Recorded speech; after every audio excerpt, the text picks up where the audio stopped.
तो गाइज आज मैं एक कहानी सुनाना चाहता हूँ। ये मतलब पुराने समय में राजा रघु ने सबसे छोटा दान कौन सा किया था।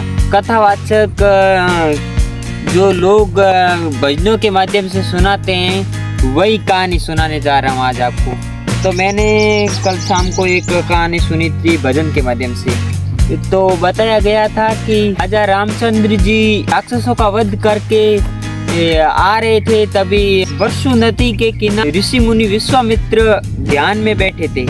तो कुछ समय तक विश्वामित्र अपने ध्यान में मस्त थे। तो जब तक राजा रामचंद्र जी और लक्ष्मण सीता मैया उन्होंने बतलाया नहीं, तब तक वो विश्वामित्र अपने ध्यान में मस्त थे। इससे रामचंद्र जी ने विश्वामित्र से बात की कि गुरुजी पहले रघुकुल बचा था, अब रामाकुल बजना चाहिए। तो फिर महर्षि विश्वामित्र ने बोला कि ये रघुकुल है और रघुकुल ही बजेगा, रामाकुल नहीं बजेगा। क्योंकि आपके परदादा जो रघु राजा थे ना, उन्होंने ऐसे ऐसे दान किए थे, उनके कारण या तो रघुकुल ही बजेगा, रामाकुल कभी नहीं। विश्वामित्र से पूछा, बोला मेरे परदादा रघु थे, उन्होंने राजा रघु ने क्या क्या दान किया। तो फिर महर्षि विश्वामित्र ने बताया, जो राजा रघु ने बड़ा दान किया वो बताऊं या फिर छोटा दान किया वो बताऊं। तो फिर रामचंद्र जी ने बोला कि जो सबसे छोटा दान किया वही बता दो।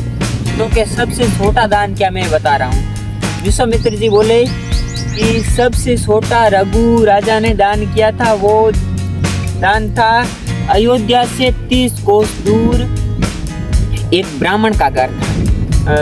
30 कोस मतलब 90 या 92 किलोमीटर दूर अयोध्या से 30 कोस दूर ब्राह्मण वो ऐसा दान लिया करता था कि कोई अगर सत से दान देना तो वो सत का दान ही लिया करता था। लेकिन वो घर पर बैठा रहता था ऐसे ही ब्राह्मण। तो फिर एक दिन ब्राह्मणी ने बोला, आप हर दिन बैठे रहते हो, काम वगैरह कुछ करते नहीं हो, तो आप जाओ, राजा रघु है वो दान देते हैं सत का। तो ब्राह्मण ने बोला, नहीं, राजा है जो सत का दान देता है। तो फिर ब्राह्मण ने मान लिया, हाँ राजा रघु सत का दान देता है, लेकिन मैं रजवाड़े का दान लेता नहीं हूँ। तो ब्राह्मणी बोली, आप एक बार जाओ तो खरी राजा रघु के घर पर, वो आपको मेहनत से कमा के दान दे देगा। तो ब्राह्मण ब्राह्मणी की बात मानकर वहाँ से रवाना हो गया और धीरे धीरे चलता था। एक दिन में जैसे एक दिन में वो 30 किलोमीटर चलता था, तो धीरे धीरे करके 90 किलोमीटर ब्राह्मण को अयोध्या की तरफ जाना था। तो 3 दिन कम से कम ब्राह्मण को लग गए। तो धीरे धीरे ब्राह्मण वो राजा रघु के दरबार में आया और बैठे। और फिर वो तो राजा रघु ने जो दान लेने के लिए ब्राह्मण आया तो उसको बोला कि आइए। फिर धीरे धीरे सवाल पूछे, आप किस काम से आए हो। तो ब्राह्मण जी ने पूछा, आप सत के दान देते हो, मैं सत का दान लेने के लिए आया हूँ। तो फिर बोला राजा रघु ने मंत्रियों को, जाओ और रजवाड़े के अंदर बहुत सारा धन है, ब्राह्मण जी जितना धन मांगे उतना ब्राह्मण जी को दान दे दो। तो फिर जो वो ब्राह्मण जी थे उन्होंने बोला, मैं राजा रजवाड़े का दान लेता नहीं हूँ। रजवाड़े का दान होता है वो लुटेरों, चोरों और अन्य दान होते हैं, तो वो दान मैं लेता नहीं हूँ। तो फिर आज की रात रुकिए यहाँ और मैं आपको हाथ के कमाया हुआ भी दान कमा के दूंगा।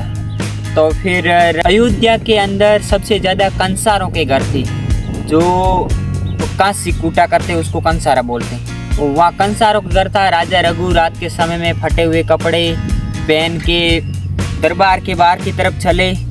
फिर उस रात कंसारे को मजदूर नहीं मिला था। तो फिर राजा रघु धीरे धीरे चला, कंसारे के पास जाकर बैठा।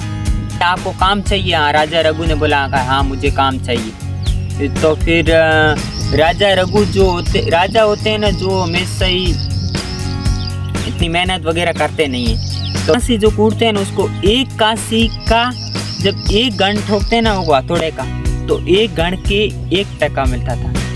तो फिर राजा रघु फिर काम पर लग गए और काशी कूटने में राजा रघु ने सियार गण दिए।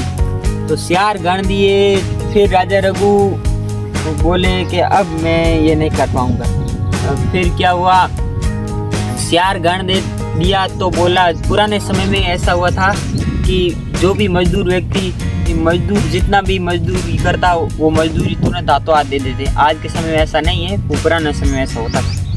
तो क्या हुआ, वो गण 4 ठोके तो 4 आना मिला। 4 आना मिलते ही राजा रघु अपने दरबार के अंदर आए और सुबह हुआ तो फिर ब्राह्मण भी वो वहीं आए जो दरबार की तरफ आए। फिर राजा रघु शर्माए थे कि ब्राह्मण है, मैं इतना बड़ा राजा हूँ, 4 टका कैसे दूंगा ब्राह्मण जी को। तो फिर क्या हुआ, राजा रघु ने ब्राह्मण को 4 टका दिया। तो ब्राह्मण जी बोले कि राजा रघु ये क्या कर रहे हो, आप पूरी रात मेहनत की और कितने पैसे कमाए। तो बोले कि मैंने 4 टका कमाए। तो 4 टका आप कमाए तो मेरे को 4 टका क्यों दे रहे हो, मैं ब्राह्मण हूँ, मैं संडाल नहीं हूँ, चारों के चारों टका ले लूंगा। राजा जी बोले रघु के कितना टका दूं। तो बोले आप तो दोस्तों ऐसी वार्ता कहानी आप सुनना चाहते हो, अगर आप सुनना चाहते हो तो मैं भाग 2 बनाऊंगा। तो भाग 1 आप देख लिया है और भाग 2 बनाऊंगा, तो जरूर बता देना ये ऐसी वार्ता कहानी आप